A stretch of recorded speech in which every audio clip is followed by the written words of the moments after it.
세월호 참사를 계기로 해양안전의식을 높이기 위해 조성한 국민해양안전관이 전남 진도에 들어섰습니다.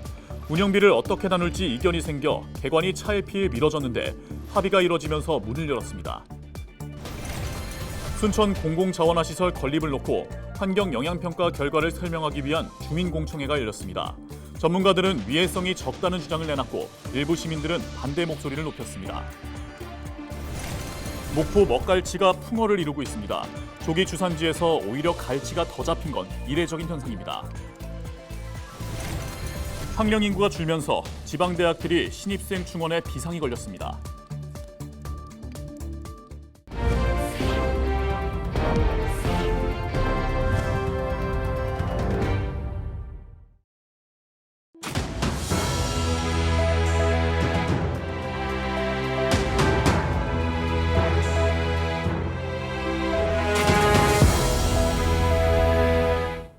시청자 여러분 안녕하십니까? 헬로티비 전남 뉴스입니다. 목포 먹갈치가 역대급 풍어 행진을 이어가고 있습니다. 목포 수협은 올해 들어 최근까지 지난해 3,880톤보다 1,500톤이 많은 5,250톤 규모의 갈치를 위탁 판매했다고 설명했습니다. 반면 조기는 지난해보다 800톤가량이 적은 3,030톤의 위판 실적을 올려 조기보다 갈치가 더 많이 잡힌 것으로 나타났습니다. 한편 갈치 최상품의 한 상자당 가격은 지난해보다 하락한 42만 원 선에 거래되고 있습니다. 세월호 참사를 기억하고 해양안전 의식을 높이기 위한 국민해양안전관이 전남 진도에 마련됐습니다. 그동안 국민해양안전관 운영비를 놓고 진도군과 해양수산부가 갈등을 빚었지만 서로 분담하기로 합의하면서 마침내 문을 열었습니다. 장혜원 기자가 보도합니다.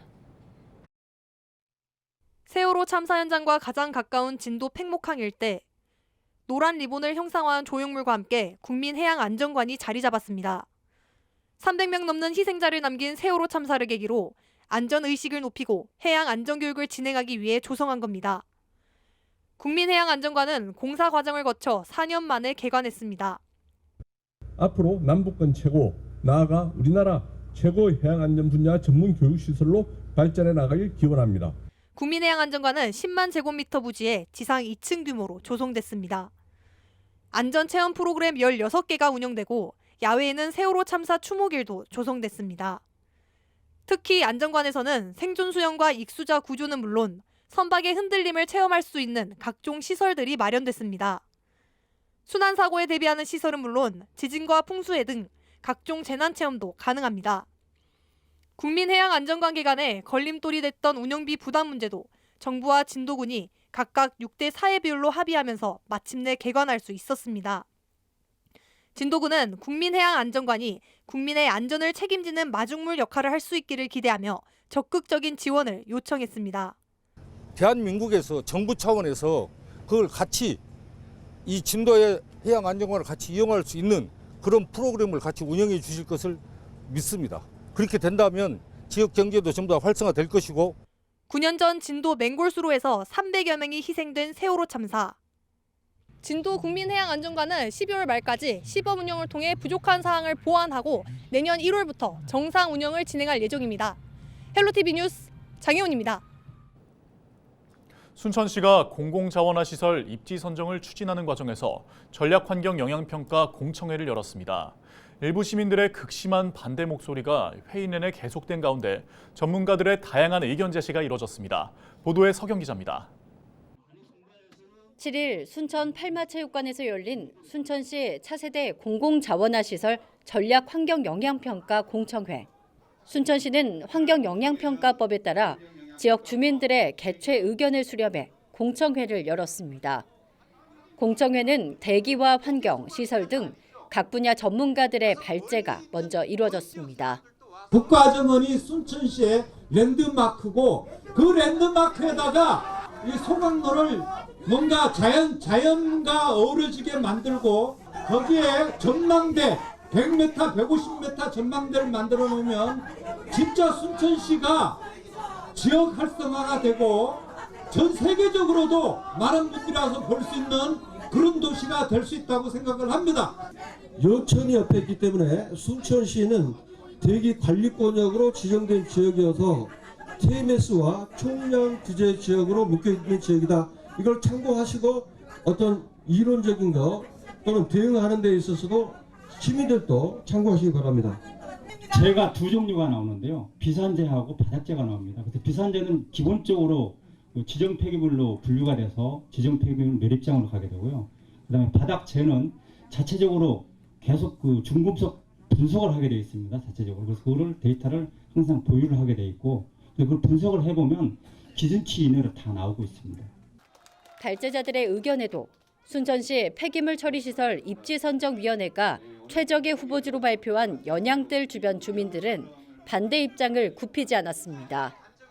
주민들은 공청회 진행 과정 내내 반대 구호를 외치며 회의 진행이 어렵게 막아섰습니다.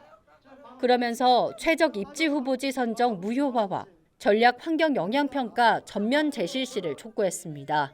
순천시장이 나오든가 입지선정위원장이 나오든가 문제에 대해서 답을 해줘야 된다. 패널들이 답할 것이 아닙니다. 그래서 입지선정위원장이 나오지 않는 순천시장이 참가하지 않는 전략환경영향평가는 무효입니다. 관련법과 절차에 따라 친환경 차세대 공공자원화시설 건립에 박차를 가하고 있는 순천시. 그리고 쓰레기 행정 공론화 순천시민운동본부를 출범해 맞대응에 나서고 있는 반대 주민들. 순천시는 이번 공청회를 통해 제시된 주민 의견 수렴 결과와 반영 여부를 오는 26일까지 홈페이지를 통해 공개할 계획입니다. 헬로티비 뉴스 서경입니다.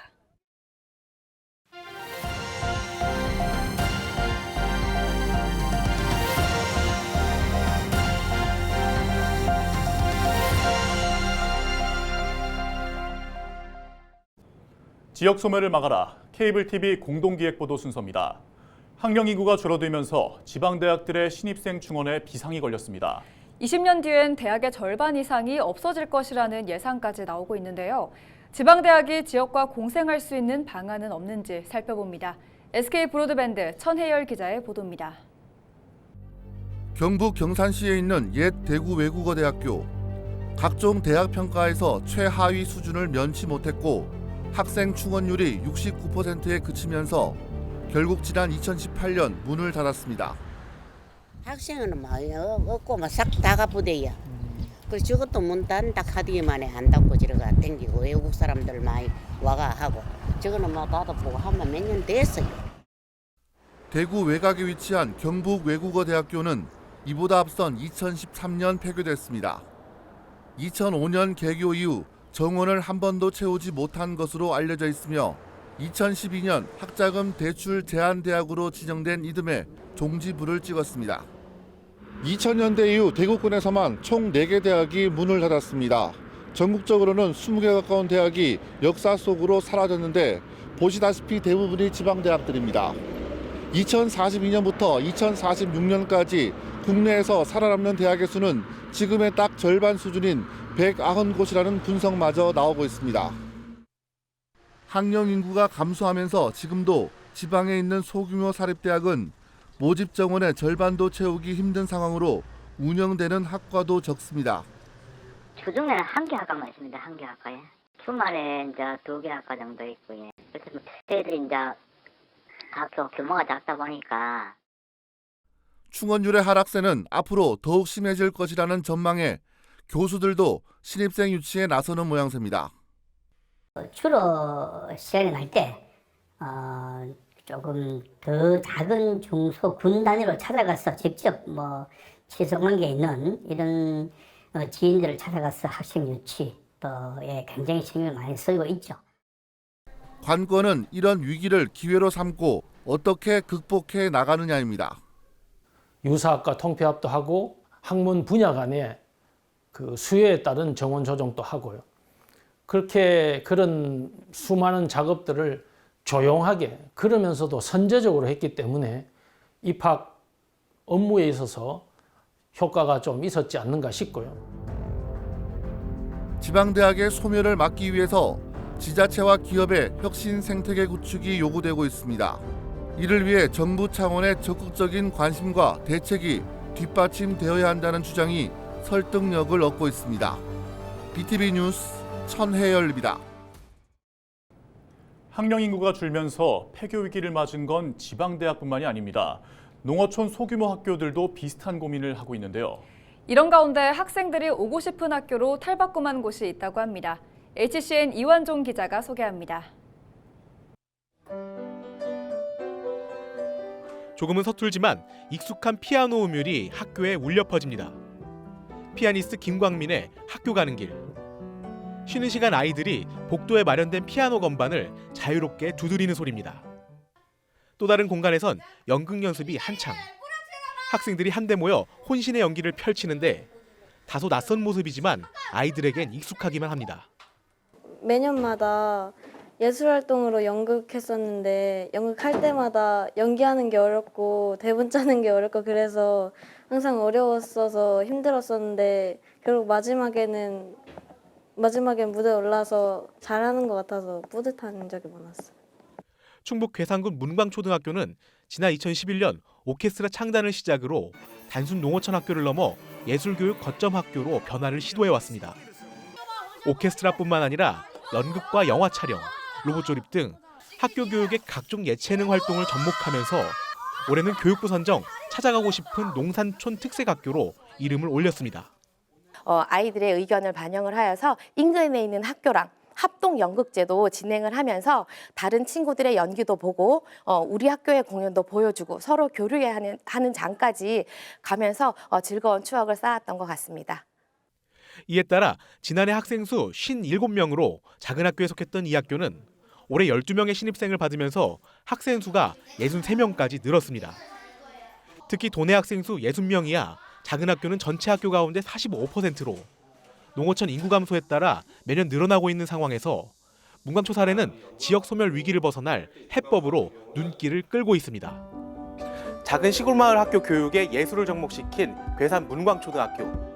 아이들의 작은 꿈이 지역 소멸 위기 속 희망이 되고 있습니다. HCN 뉴스 이완종입니다.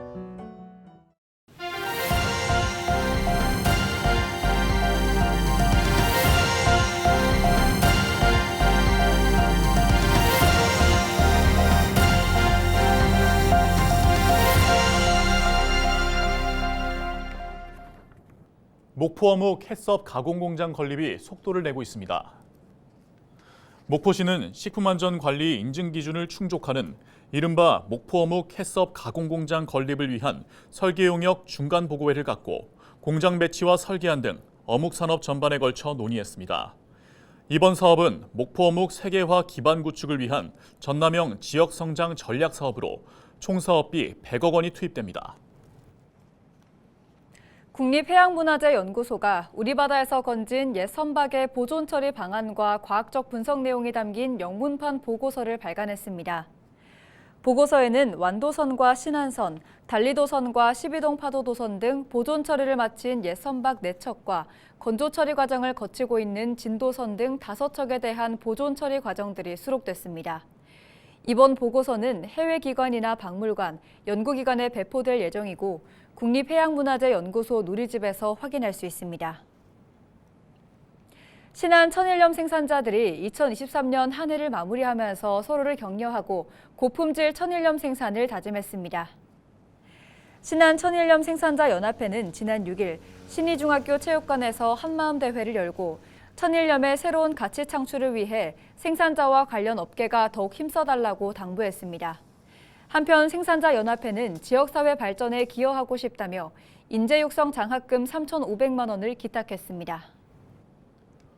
지난 10월 충남에서 럼피스킨이 발생하면서 폐쇄됐던 고흥 가축시장이 다시 운영됩니다. 고흥 가축시장은 8일까지 전남 지역에서 사육되고 있는 가축을 먼저 출하한 뒤 이후 전국적으로 단계적 개장할 방침입니다. 고흥군은 럼피스킨으로 인해 거래되지 못한 출하 대기 물량이 몰리면서 우려되는 한우 가격 하락을 방지하기 위해 각 농가가 적정 시기를 계획해 출하해 줄 것을 당부했습니다. 여수 미래혁신지구에 건립된 공정혁신 시뮬레이션 센터가 본격 운영됩니다. 공정혁신 시뮬레이션 센터는 실증화 장비와 워크스테이션 등을 갖춰 국가 산단 기업에 디지털 시연 서비스를 제공할 예정으로 제품 개발 단계에서 발생되는 기업의 애로사항을 해소할 것으로 보입니다. 이어서 날씨 전해드립니다.